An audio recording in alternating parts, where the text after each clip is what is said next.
Let's bring in Ken Rubin, who joins me live from Honolulu. He's a professor of volcanology and geochemistry at the University of Hawaii at Manoa. Thanks so much for being here with us. So, first of all, what's the latest on the eruption and crucially the flow of lava? How close is it to being a threat to infrastructure and potentially to people?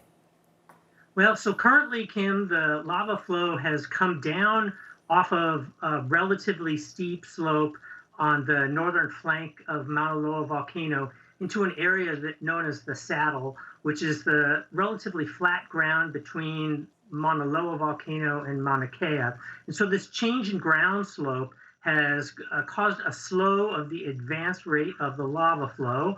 And rather than sort of moving in a forward direction, it's still moving forward, but also spreading. And so it's very difficult to predict exactly when or if the lava flow will actually reach the Inouye Highway. However, in the latest update that came yesterday morning from the U.S. Geological Survey, they thought that it might be as much as a week away. Okay, so lava a week away and moving slowly, but the air and ash are potentially more dangerous. So take us through what makes that such a hazard for people. So active volcanoes emit materials in a variety of ways. The three primary ways being volcanic gases, volcanic ash or particulates in the atmosphere that we call tephra, as well as lava flows. And so of those three types of materials, the volcanic gas output from Mauna Loa volcano is rather substantial. If you've seen any of the footage, you see the sort of bluish white particulate in the atmosphere. It looks like smoke. It's actually sulfur dioxide. It's an acidic gas, a respiratory irritant.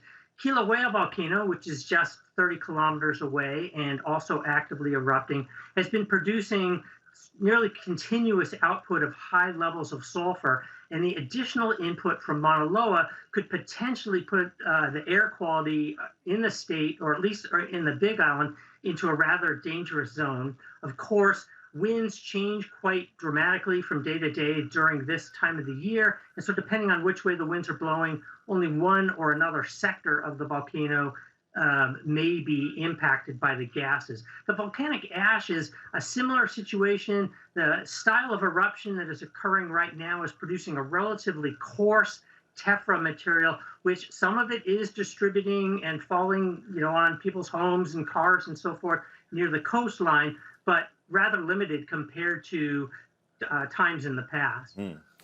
So all of this, I mean, it's affecting tourism, but paradoxically, it's not keeping folks away. It's actually attracting tourists who want to get up and close, and personal to a volcano. Given what you just said about the dangers of the gases, I mean, is that a good thing, or could that be potentially really dangerous for many people?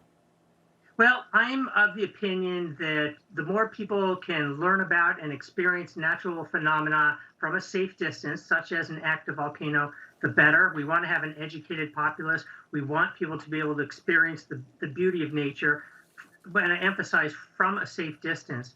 So of the three kinds of hazards, the volcanic gases are the least easy to detect for people unless you're in a very high concentration zone. But, not being exposed to them for too long would be important. Carrying a wet towel to put over your mouth to breathe through if you're going to visit the lava. Most of the people who are experiencing the eruption, and the tourism numbers have been very high in our normally off season, are experiencing it from a distance. They may see it from their hotel, many tens of kilometers away on the coast. Those who are venturing out at night are urged to take caution, to bring protective gear. A surgical mask or a COVID cell mask won't protect you from the volcanic gases, but something that's dampened over your mouth will. Yeah, so appreciate the beauty, but stay far enough away. So the volcano science community has been preparing a response to this. You knew it was going to be happening, this eruption, to make sure that you don't miss a crucial research opportunity here to sort of study this and measure this in real time. So how do you go about studying a potentially dangerous eruption, and what are you hoping to learn? So the approach that scientists take to studying active eruptions is very kind of multidimensional, very multidisciplinary.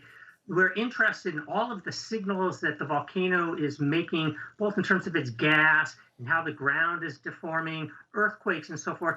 But in addition to what the materials that are being erupted are composed of, not just their bulk composition, but the size and shapes of things that they contain, such as crystals and gas bubbles known as vesicles. We look at how these vary in space and time during an ongoing eruption and correlate them with the way the eruption itself is behaving to help understand how varying conditions in the subsurface, in the magma chamber feeding this eruption, in the days before the eruption and then continuing through the eruption, are affecting the progress of the eruption. Each eruption is a little bit different, and when we are able to study them in great detail, and of course Hawaii's volcanoes are among the very best monitored and studied in the world, then the more we're able to understand this phenomena and provide information to people around the world living in and around volcanoes about how they might erupt. Yeah, it's fascinating. It's beautiful as we look at live pictures there. Let's just hope it doesn't do any damage to people or property. Really appreciate your insights, Ken Rubin. Thanks so much. And we will be right back. Aloha. Aloha.